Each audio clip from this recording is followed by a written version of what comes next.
નમસ્કાર ભાઈઓ બહેનો, આજે આપણે ગુજરાતી મુખ્ય પરીક્ષા 2026ના પદ્ધતિશાસ્ત્રના વિડીયોની ચર્ચા કરી રહ્યા છીએ. ત્યારે ટેટ સેકન્ડરી અને હાયર સેકન્ડરીના તમામ ભાઈઓ બહેનો માટે આજે અગાઉના વિડીયોમાં જે આપણે 1 થી 25 પ્રશ્નો જોયેલા હતા, આજે આ વિડીયોમાં આપણે 25 પછીના જે ક્રમમાં આવે છે તેના પ્રશ્નો છે એ જોવાના છે. વિડીયો શરૂ કરતા પહેલાં જય જયદીપ એજ્યુકેશનમાં આપ સૌનું હું સ્વાગત કરું છું. 150 મહત્વના અને ખૂબ ટૂંકા જવાબો અને સાથે તમે તમારી મૌલિકતાથી એને મોટા પ્રશ્નના રૂપમાં પણ ફેરવી શકો. જો કોઈ પ્રશ્નમાં કોઈ ક્ષતિ દેખાય તો મને અવશ્ય કોમેન્ટ કરજો. અને પહેલેથી તમારી હું ક્ષમા માગું છું, કારણ કે પદ્ધતિશાસ્ત્ર ખૂબ જ મોટો વિષયની દૃષ્ટિએ ગણી શકાય. ખૂબ મહત્વના પ્રશ્નો હોય છે એમાં, પણ છતાં કોઈ વિડીયોમાં ક્ષતિ જણાય તો મને કોમેન્ટ કરજો.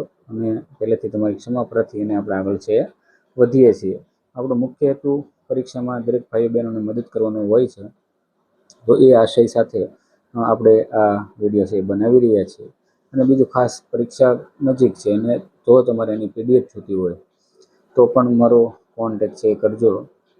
તમે સૌ જાણો છો કે 9799369656 નામનો વોટ્સએપ નંબર છે, એમાં તમે કોન્ટેક્ટ કરશો અથવા વોટ્સએપ કરશો તો આની PDF છે કઈ રીતે મળશે એની આખી તમને છે માહિતી મળી જશે. અને સાથે સાથે PDF જે આપણે અગાઉ પ્રશ્નો જોઈશું તેમાં પણ આપણો નંબર છે એ આપેલો છે, તેની અંદર કોન્ટેક્ટ કરી અને PDF પણ તમે મેળવી શકશો. હવે વધારે સમય નહીં લઈએ, જોઈએ આપણે 26મા પ્રશ્નથી ગુજરાતી પદ્ધતિશાસ્ત્રના જવાબો. તો એનું વર્ગીકરણ સમજાવો. કોઈ પણ 3 ક્ષેત્રો છે માંગેલા છે. તો જ્ઞાનાત્મક ક્ષેત્ર, એમાં છે જ્ઞાન મેળવવું, સમજવું અને તેનો ઉપયોગ કરવો. ભાવનાત્મક ક્ષેત્ર, તો એમાં લાગણી, મૂલ્ય, અભિગમ અને રસનો વિકાસ. અને મનોશારીરિક ક્ષેત્ર, તો શારીરિક કૌશલ્ય અને ક્રિયાત્મક કાર્યનો વિકાસ. 27મો પ્રશ્ન, બ્લૂમની જ્ઞાનાત્મક ટેક્સોનોમીના 6 વિભાગો સમજાવો. તો એ જ્ઞાનાત્મક ટેક્સોનોમીમાં જ્ઞાન, સમજ, ઉપયોગ, વિશ્લેષણ, સંશ્લેષણ અને મૂલ્યાંકન. 28મો પ્રશ્ન, માતૃભાષા શિક્ષણના 7 સામાન્ય તત્વો જણાવો.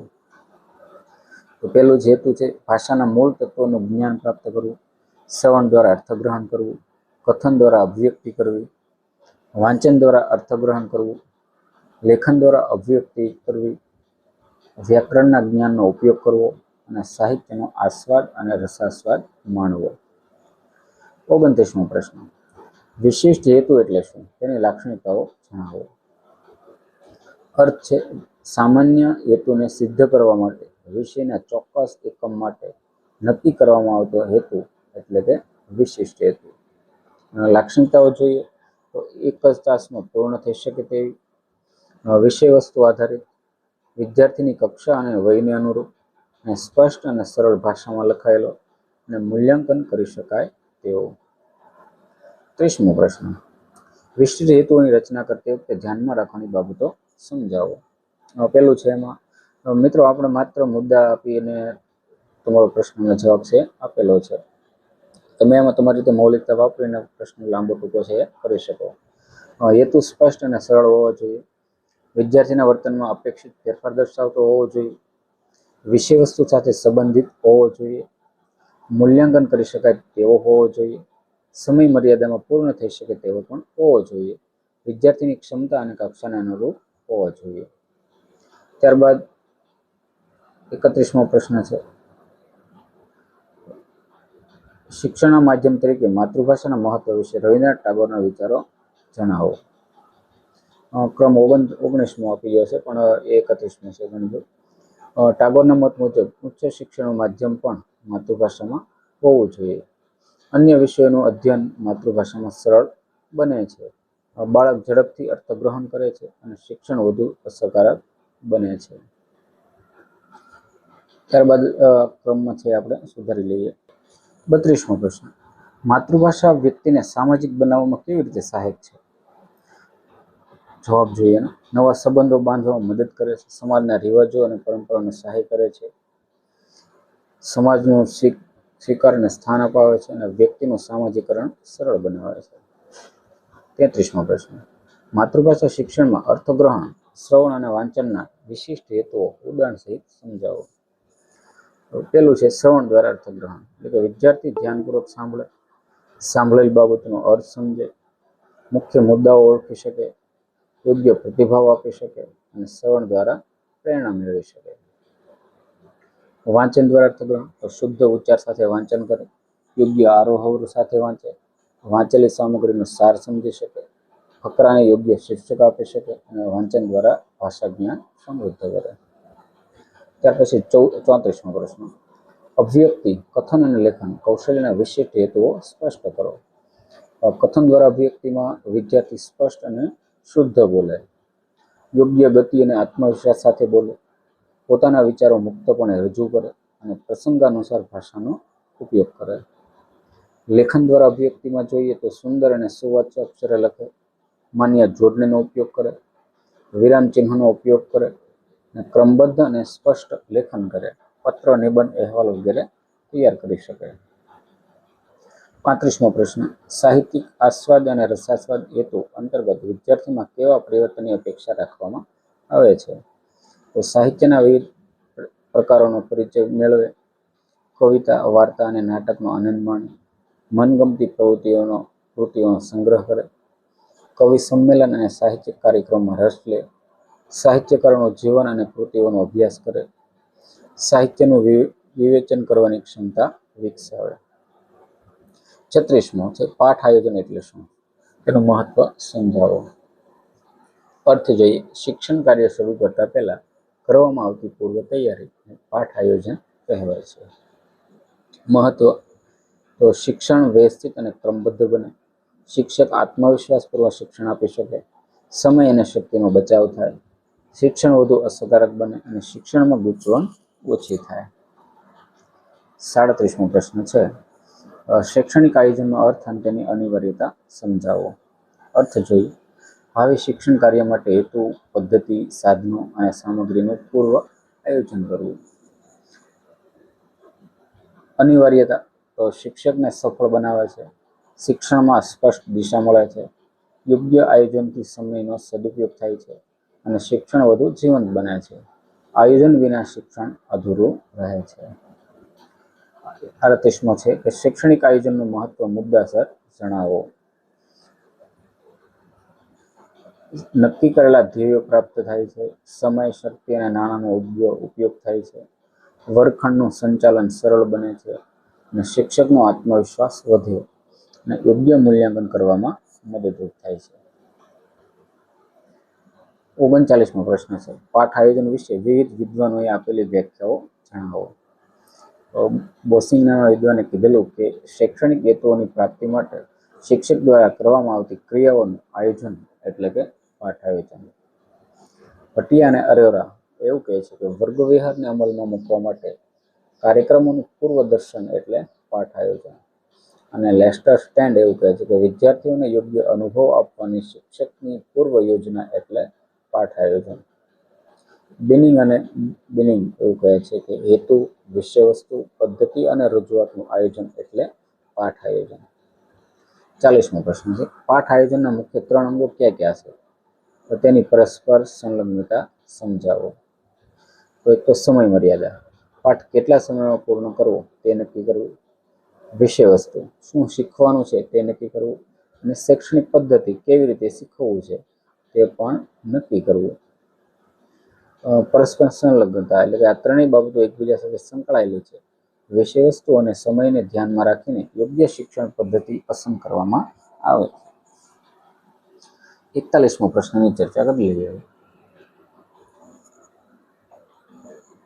પાઠ આયોજનના વિવિધ અભિગમો જણાવી ભારતમાં પ્રચલિત પ્રણાલી વિશે જણાવો.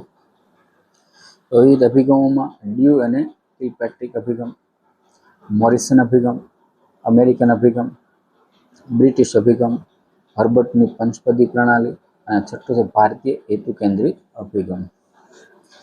એમાં ભારતમાં પ્રચલિત પ્રણાલી વિશે ચર્ચા કરીએ તો ભારતમાં મુખ્યત્વે હર્બર્ટની પંચપદી પ્રણાલી અને હેતુ કેન્દ્રિત પ્રણાલીનો વ્યાપક સ્વીકાર થયો છે.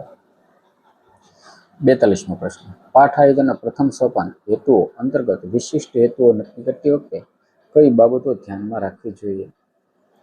તો હેતુ સમય મર્યાદામાં સિદ્ધ થઈ શકે તેવો હોવો જોઈએ. અપેક્ષિત વર્તન પરિવર્તન દર્શાવતો હોવો જોઈએ.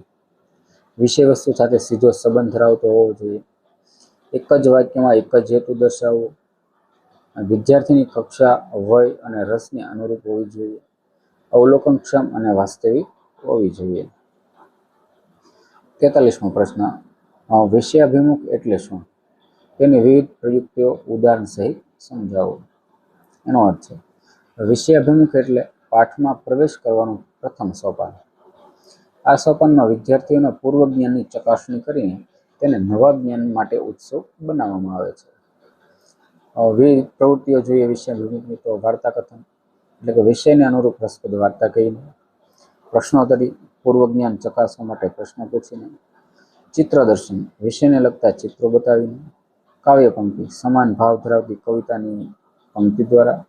લેખક કવિ પરિચય લેખક કે કવિનો પરિચય આપીને. અને નાટ્યકરણમાં નાનકડા અભિનય દ્વારા વિષયનો પરિચય કરાવી શકાય. 44મો પ્રશ્ન, આદર્શ વાંચન અને વિદ્યાર્થીઓનું મુખ વાંચન સોપાનનું મહત્વ સમજાવો. આદર્શ વાંચન એટલે શિક્ષકનું વાંચન શુદ્ધ, સ્પષ્ટ અને ભાવસભર હોવું જોઈએ. વિદ્યાર્થીઓનો યોગ્ય ઉચ્ચાર શીખવા મળે અને શ્રવણ કૌશલ્યનો વિકાસ થાય. પાઠ પ્રત્યે રસ જાગે. વિદ્યાર્થીઓનું મુખ વાંચનમાં વિદ્યાર્થીઓ શાંતિથી વાંચન કરે, વિષય વસ્તુનો અર્થ સમજે અને મુખ્ય મુદ્દા ઓળખી શકે. આગળના પ્રશ્નોના જવાબ આપવા સક્ષમ બને. 45મો પ્રશ્ન છે, વિષય વસ્તુના નિરૂપણ સોપાનમાં શિક્ષકની ભૂમિકા જણાવો. તો વિષય વસ્તુની સ્પષ્ટ સમજૂતી આપવી, ચર્ચા દ્વારા શિક્ષણ કરવું, વધુમાં વધુ વિદ્યાર્થીઓને બોલવાની તક આપવી, જરૂરી સ્થળે સ્પષ્ટીકરણ કરવું, અને નવા શબ્દો અને સંકલ્પનાઓ સમજાવવી અને ભાષાના ચારે કૌશલ્યનો વિકાસ કરવો. 46મો પ્રશ્નની ચર્ચા કરી લઈએ કે નવા શબ્દોના અર્થ સમજાવે, વિવિધ પ્રવૃત્તિઓ ઉદાહરણ સાથે જ લખો. નવા શબ્દોનો સમજવા માટે એક વાક્ય પ્રયોગ દ્વારા, ચિત્ર અથવા મોડેલ દ્વારા, સંધિ અથવા સમાસનો વિગ્રહ કરીને, સમાનાર્થી અથવા વિરુદ્ધાર્થી શબ્દો દ્વારા અને સ્પષ્ટ અર્થ સમજાવીને. 47મો છે કે પાઠ આયોજનમાં ભાષાના મુદ્દા અને વસ્તુ સંકલ્પના સમજાવવા કેમ જરૂરી છે. તો ભાષાના મુદ્દા માટે વ્યાકરણનું જ્ઞાન વિકસે છે, જોડણી, વિરામચિહ્નો અને અલંકાર સમજાય છે અને ભાષા શુદ્ધિ વધે છે. વસ્તુ સંકલ્પના તો વિષયનો મૂળ ભાવ સમજાય, વિદ્યાર્થીઓના મનમાં કાયમી સમજ વિકસે અને ગહન અભ્યાસની ક્ષમતા વધે છે. 48મો પ્રશ્ન, મૂલ્યાંકન સોપાનનું મહત્વ અને તેની પદ્ધતિઓ જણાવો. મૂલ્યાંકનનું મહત્વ છે, હેતુઓ કેટલા સિદ્ધ થયા તે જાણી શકાય, વિદ્યાર્થીની પ્રગતિની ચકાસણી થાય, નિદાન અને ઉપચારાત્મક શિક્ષણ માટે માર્ગદર્શન મળી રહે છે. પદ્ધતિઓની વાત કરીએ તો પ્રશ્નોત્તરી, લેખિત કસોટી, ચર્ચા, કાવ્યગાન અને અવલોકન આ એની પદ્ધતિઓ છે. 49મો પ્રશ્ન કે સ્વાધ્યાય આપતી વખતે કઈ બાબતો ધ્યાનમાં રાખવી જોઈએ.